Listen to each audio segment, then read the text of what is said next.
Bonjour mes élèves, un nouveau cours de chimie, concentration molaire des espèces chimiques en solution. En arabe, التركيز المولي للأنواع الكيميائية في محلول. Commençons par définir c'est quoi une solution. Alors une solution, c'est un mélange homogène de plusieurs espèces chimiques, molécules ou ions, obtenus par dissolution d'un solité.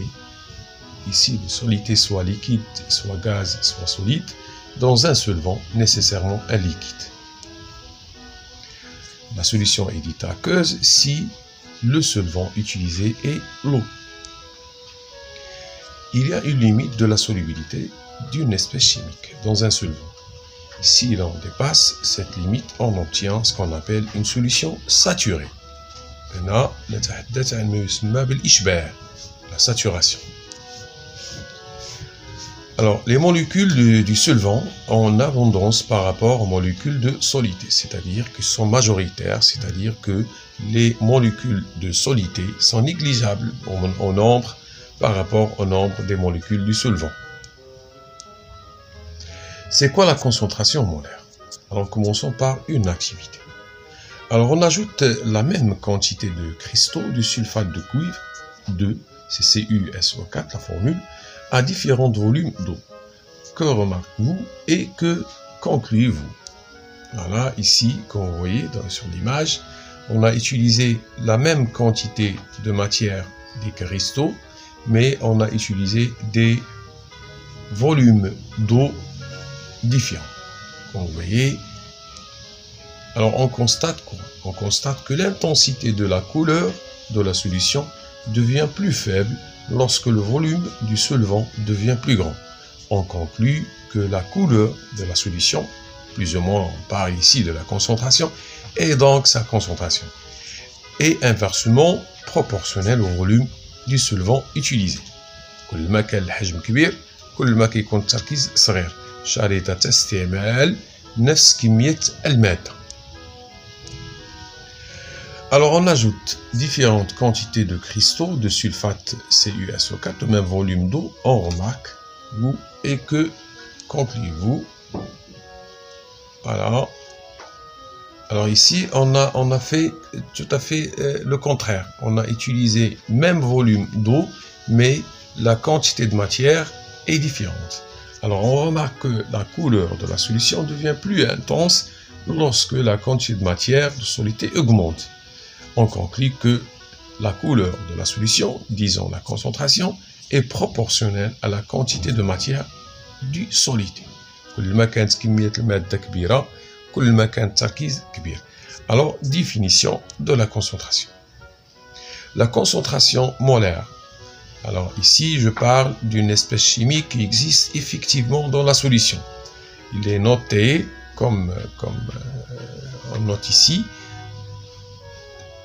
Alors ici, X, c'est le symbole de l'élément chimique, bien de l'espèce chimique, pardon, et les crochets. Alors c'est la concentration, c'est le symbole utilisé pour parler de la concentration de l'espèce chimique X. Alors d'une espèce chimique moléculaire ou bien ionique X dans une solution est exprimée par la relation, voilà, N de X sur V, c'est-à-dire la quantité de matière divisée par le volume de la solution. Préparation d'une solution de concentration donnée. Alors, comment on prépare pratiquement une solution dont on voudrait une solution d'une concentration donnée? Alors, on définit la concentration d'une solution par la relation C égale à 1 sur V. Donc, vous voyez, la concentration de la solution, c'est C. N, c'est la quantité de matière du solité. V, c'est le volume de la solution. C en mol par litre. Pour préparer une solution aqueuse de concentration donnée, de saccharose par exemple, alors notons ici la concentration CC0, on suit les démarches expérimentales suivantes. Premièrement, on place la coupelle vide sur la balance et régler le zéro par le bouton calibre TAR. Voilà ici la balance numérique. À l'aide d'une spatule, placez une quantité de saccharose dans la coupelle et on mesure 1 égale à 50 g de saccharose. Alors c'est la quantité de matière du soluté utilisé, c'est 50 grammes de quoi? De saccharose.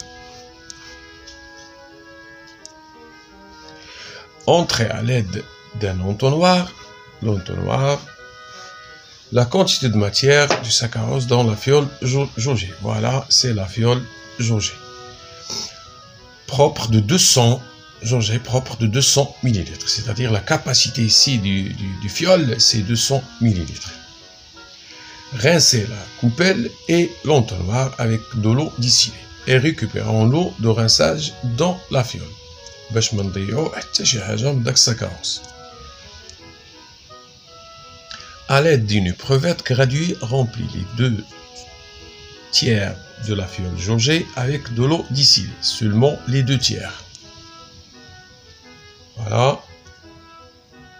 Fermez l'ouverture de la fiole jaugée et agitez jusqu'à ce que le saccharose se dissout.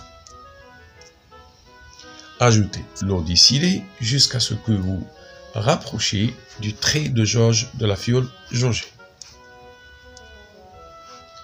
Voilà.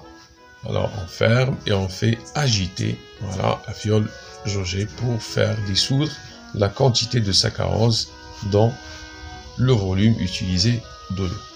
Ajustez par une pipette ou piscette le niveau de l'eau distillée jusqu'à trait de jauge, parce qu'on voudrait atteindre le volume V égal à 200 ml.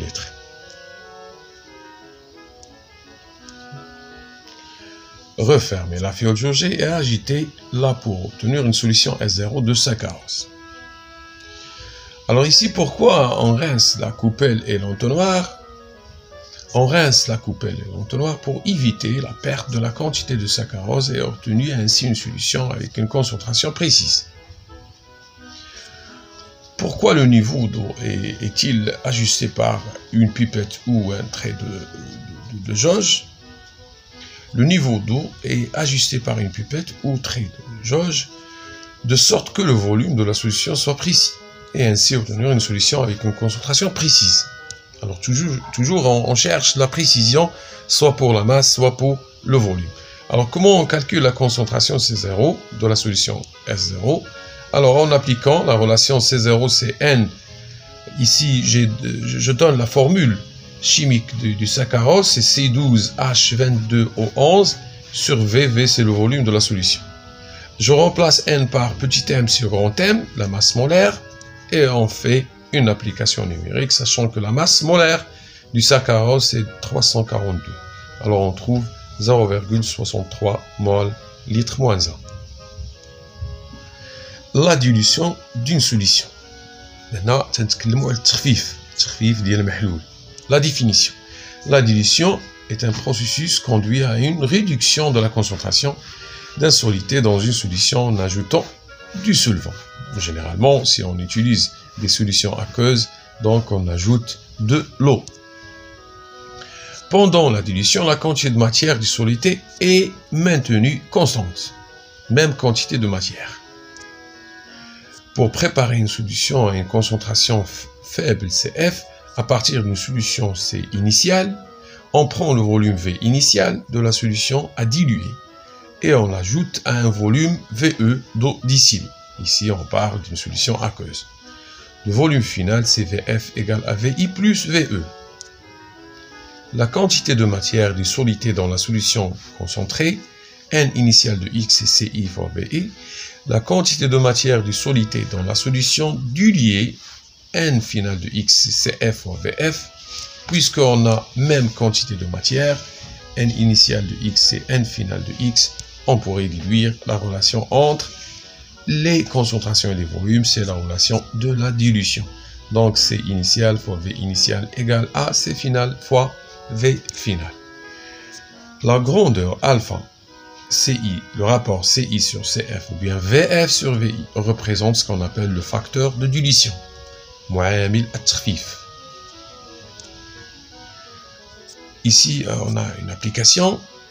Alors, pour préparer S1, une solution aqueuse diluée de saccharose de volume V1 50 ml à partir d'une solution S0 de concentration 0,63. 73, pardon, mol litre moins 1. Voilà le matériel à utiliser. Alors, on suit les démarches expérimentales suivantes. On verse environ 20 ml de la solution S0 concentrée dans un bécher. Bécher caisse. Prélevé à l'aide d'une pipette, voilà, pipette, massa en arabe, avec pipette ou bien propipette, c'est-à-dire en utilisant le truc ici, le volume V0 égale à 10 ml de la solution située dans le bécher. On prend tout simplement 10 ml. Versez ce volume dans la fiole jugée de 50 ml. Ajoutez de l'eau distillée à l'aide d'une pipette jusqu'à ce que vous approchez du trait de jauge de la fiole jaugée. Ajustez par pipette le niveau de l'eau distillée jusqu'au trait de la jauge. Refermez la fiole jaugée et agitez-la pour obtenir une solution diluée S1 de sa carence. Voilà les étapes. Alors on prend un volume V0 de la solution S0 dans un bécher. Voilà.